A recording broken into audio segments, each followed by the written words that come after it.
excuse me. Hi guys, and welcome back to my channel. So it's been a long time.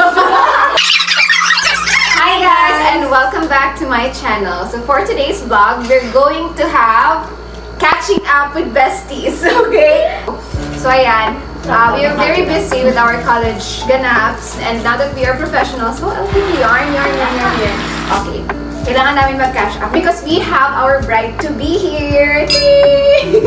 Yeah, and we are having Jollibee for tonight's meal, no? Jollibee. So yun. I have C3 here. So let's By the way, start this the is catch from up. order. Oo nga. Sabi ko kasi, Rice, bakit ako binigyan ng spaghetti? Di ba? Sabi pa lang niya. Jollibee! Chicken nyo pagod na. Where's my So- cutlery? Where's my so- cutlery? Oo nga, no? Jeff, baka pwede pa hinging half rice. Tapos kuha ka ng spaghetti. Oh. Tapos bigay mo sa kanya medyo mabutla. Oo nga. Depende sa ugali. So, yun na nga. Negative. Anyway, since catching up tayo, simulan natin kay Mom. Okay, Mom's here. So, how's life? How's life? Hala! So, tsaka pa rin. Ito, haggard pa din. Grabe Yes, sir. naman yan. Deserve! Ikaw ba, Jack? Kamusta ka naman, Jess, so far? Ito, magkaka-ulcer dahil sa'yo.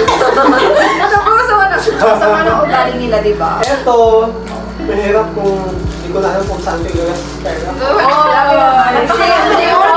Same problem. Yeah. Alam niyo ba guys, galing pa lang siya ng Baguio City and right now, he is with us in Cam Norte, di ba? Napakayaman. Malay kasi And, Gala-gala ka. kaya nga. Okay, so okay naman. So far, si Erica and then si Jay. Oh, actually, ikaw naman, kamusta ang love life so far? Saya! Higit kayo na. Grabe naman! Joe? So, ikaw, Ashel, how long have you been together? Tsaka sino ba yun? Describe mo naman kasi baka curious sila, di ba? Correct. Basta pag ako nagpili, pangit yan, para masaya. Grabe naman, pero how long have you been together? Yeah. Okay, now it's her turn. Kasi we're all done. Yeah, anyway, yung love life, okay lang din naman. So, shout out sa'yo dyan sa Legazpi. Yabang. Pakaya ko. I-flash ko lang yung picture niya. Ayan po siya, guys. O, diba? O, akin lang yan. Anyway, Madi, how's life going? Like, kamusta ang pagiging bride-to-be? Kakasal na siya tomorrow, guys. Kita niyo naman. Yes. Kamusta? Nakaka-pressure? Nakakatuwa? Ano dito? Come on. Ano siya? Ayun, Ang dami kong gustong sabihin eh. Pero ano siya? Masaya. Nakakainis. Mahal ko siya. Nakaka-excite. Pero at the same time, Nakakaba. nakakaba sa, syempre, LDR na kasi kami after few weeks. So, ayun. Pero ito naman kasi kami nagsimula. So, parang continuation. Pero di ba mas mahirap daw yun from LDR, bigla kayong magkakalapit, tapos bigla ulit mag-LDR. Oh, and now that you are married, di ba? Isipin mo, Oo, paano iba mo siya na na... Actually, naisip ko yun. Oo, kasi nag-build na kayo ng ano eh. Oo. Pero ang Ngayon, naisip ko kasi nun, Ay, sorry. kahit i-prolong ba, kahit kahit ko i-extend yun, darating sa point na babalik pa rin kami sa LDR. So yun, sabi ko. Guys, pupunta ka ng California Kingdom. Yeah, it's California Kingdom talaga. Oh, yeah. Pero of course, Madi, anytime soon, di ba sabi mo, kapag...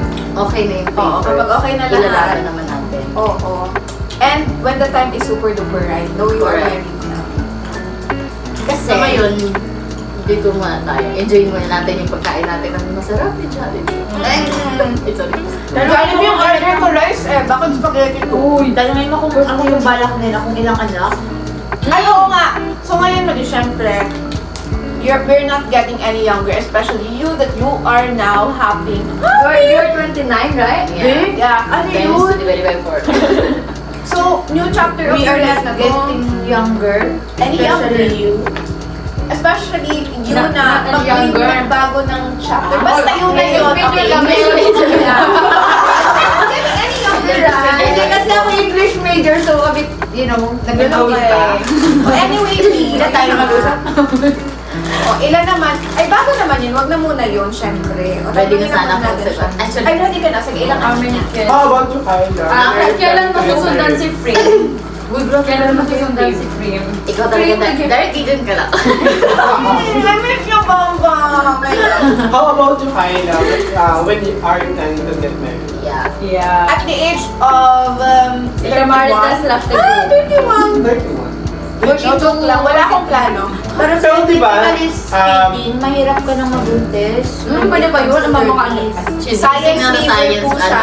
Pero, Science. pero alam nyo, Kami na lang. kahit yung mga manonood, alam nila yan, lalo yung mga nasa early adulthood na ang sa part ng girls, parang kayo nasa moral dilemma kasi pagkakaanak ba kayo ng bata pa para kahit kaya Habang siyang anak tumanda na nyo, kayo, andyan ba kayo? andyan pa kayo, or mga gusto nyong mag-asawa kayo ng medyo may edad na, Para at safe din yung future ng bata. para safe yung future ng bata. Pero, Yung physical at yung ano. Hindi nila maabutan sa mga nasa school pa.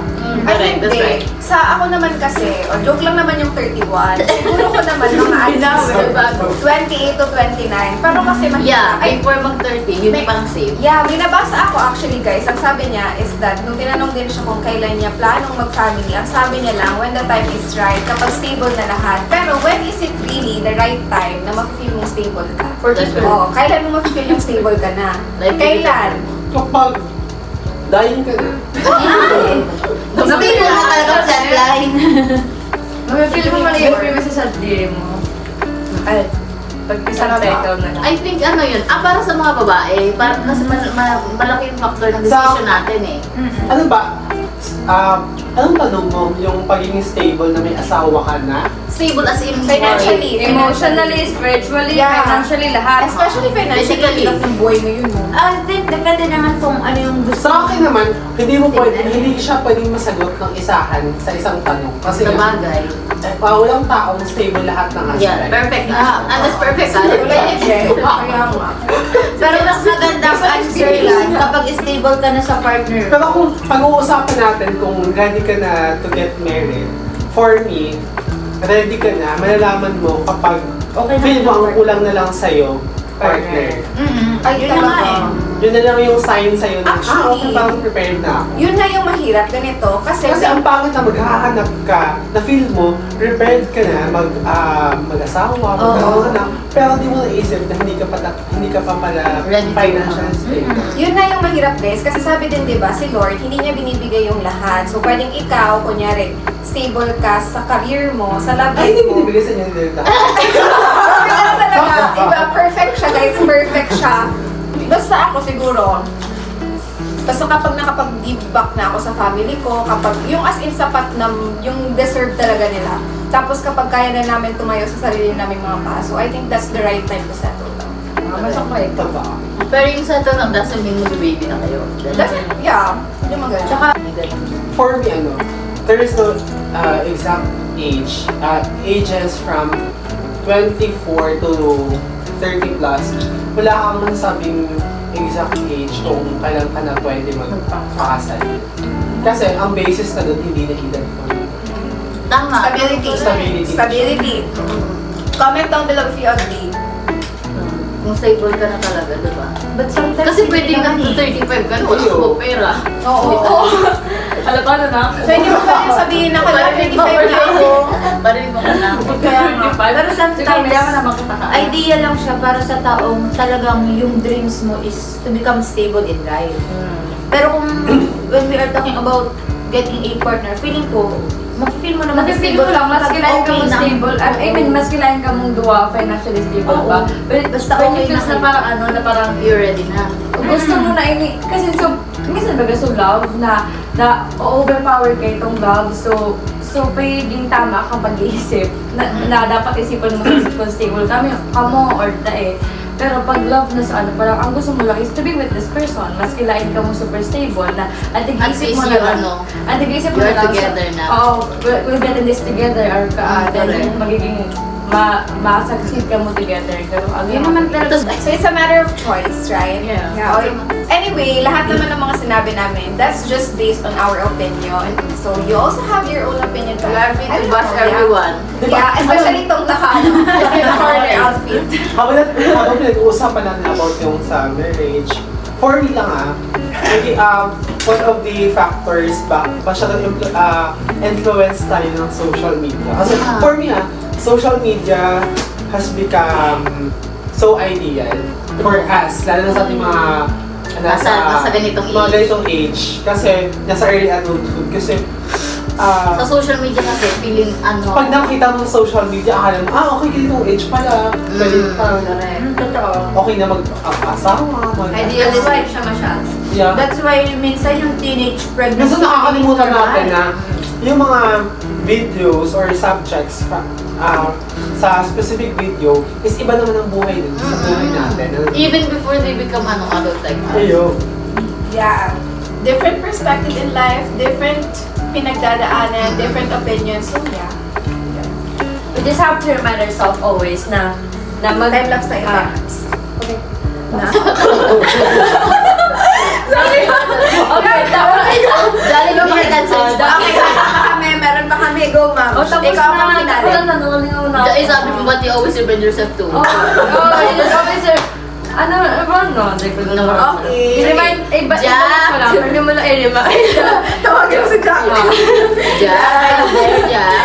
Okay, time-lapse naman tayo. Oy,